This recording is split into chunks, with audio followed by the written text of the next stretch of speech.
Hi, this is Deborah Davis, and I'm here celebrating Mother's Day with you. I am going to read an excerpt from my book, How to Keep Your Daughter from Slamming the Door today. And I want you to know that part of the activity is there'll be a drawing for the a copy of the book. So if you want to like the video or share the video or comment on the video, that would be super. So let's get started. Today we're talking about being an awesome mom because for me it was kind of like in retrospect I understood what a good job I was doing. So I thought for you I would point out what a good job you're doing already so that you don't have to wonder about it, because honestly it creates quite a bit of angst. Are you an awesome mom? Parenting, it turned out, was just as challenging as teaching. A little time out here. I was a high school teacher for many, many years, and then I had my daughter. Needless to say, I could hardly wait to apply my tried and true school strategies on my daughter, but I had to wait impatiently for her to reach an age where I knew what I was doing. And because I was used to teaching high school kids, I'm sorry, I just got a message. Because I'm used to teaching high school kids, I wasn't prepared to handle everything that my tiny tot threw at me. After a little over a decade of trial and error, my daughter finally caught up to my expertise. Teenagers. I had hit my parenting stride, and with, I might add, a much broader arsenal of tools than the average parent. Like any preteen, she was eager to imitate the tween and teenage behavior, but I was ready for her little awesome self. In retrospect, despite my constant misgivings, it turns out I had been an awesome mommy all along, even when I didn't know what I was doing. I just didn't know how to define it back then, but I do now. Awesome moms never stop trying when it comes to our children and being mothers. When we don't know how to do it, we find someone who does, or we look it up. We collect stuff, recipes, articles, hand-me-down clothes, toys, books, lists of child empowering activities, pets, the neighborhood kids. That's what awesome moms do. Yes, I was an awesome mommy, even on the day when the tooth fairy didn't show, or the day that we sang happy birthday over a candle stuck in a fig Newton because I forgot to pick up the birthday cake, or after the preschool teacher called us to say that our cheeky cherub had executed a series of somersaults during circle time. So I made unwelcomed suggestions about how to restructure circle time so it wouldn't be so boring. We awesome moms aren't perfect. We're better than that. We're awesome with all of its infinite variety. Our darling daughters are awesome for the same reason moms are. They never stop trying when it comes to growing, learning, and maturing. But just like you, they aren't perfect. They're better than that. They're awesome.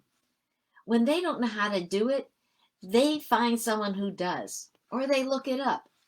They collect stuff, friends, knickknacks, electronic devices, toys, books, pets, memories. They keep trying.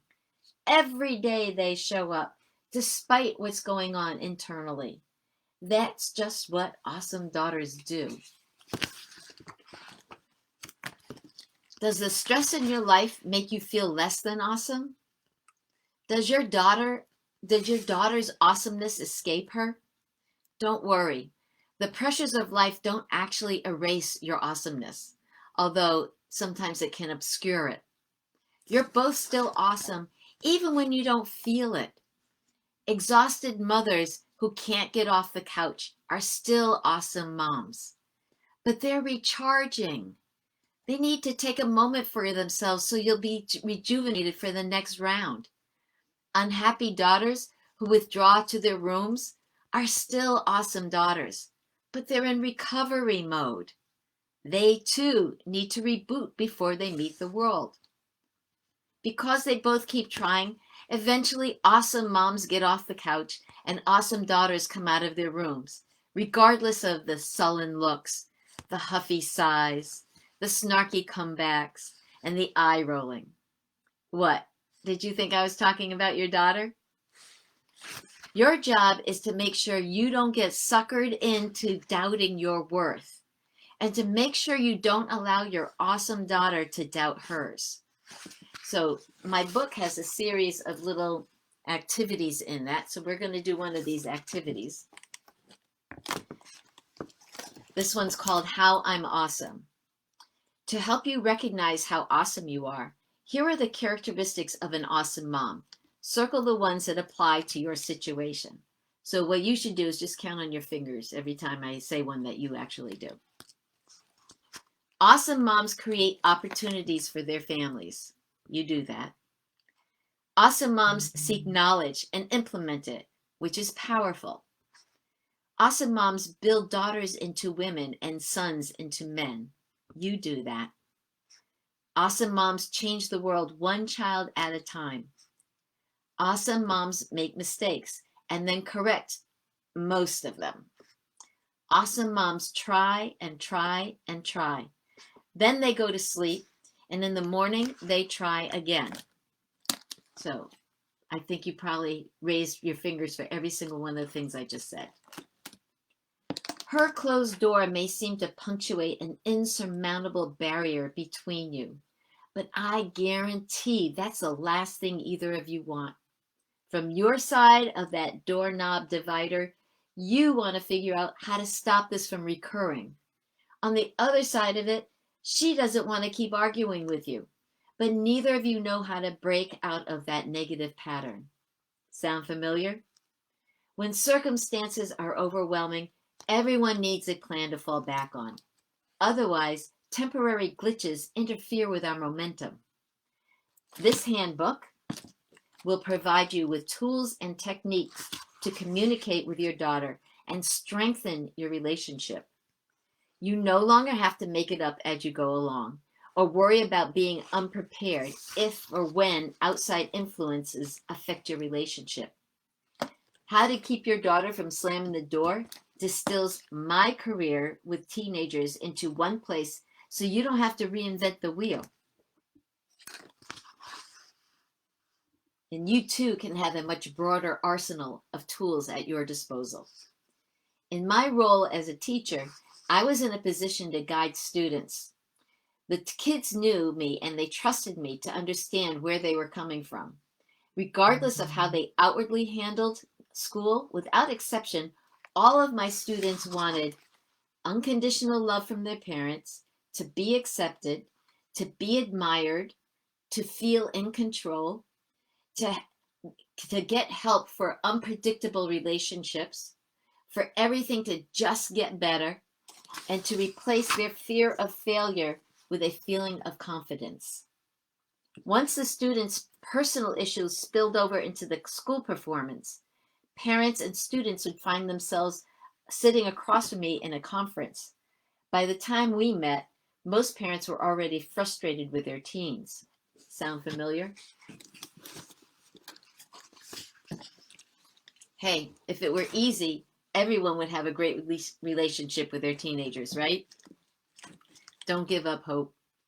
I help those moms and I can help you too.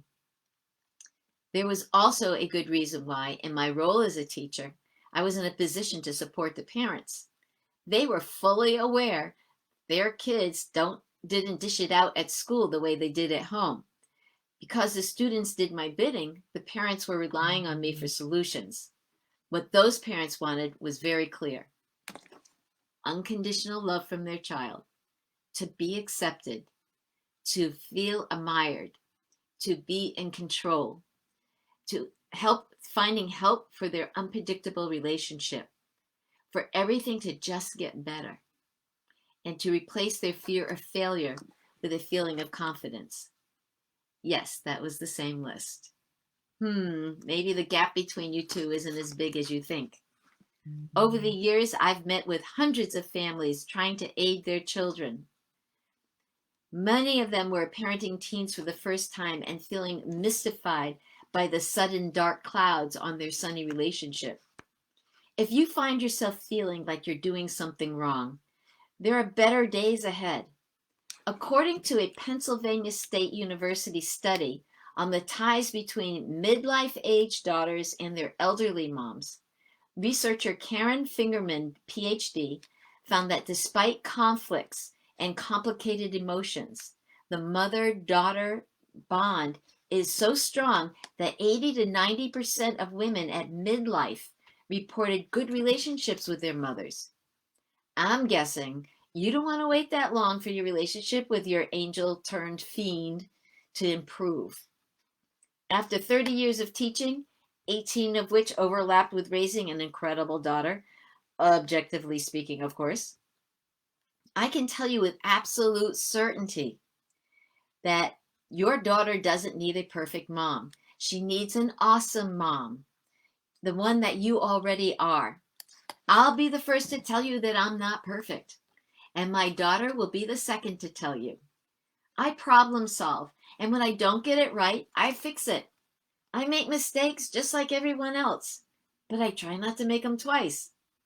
It takes dedication, time, and practice to be an awesome mom. Just ask my awesome daughter. On the day your daughter was born, there was a very special moment when she first locked eyes with you. That was the first time she connected with her number one go-to gal. She knew you were awesome and completely entrusted her fate to your hands. Were you scared and feeling ill-equipped and unprepared? I know I was.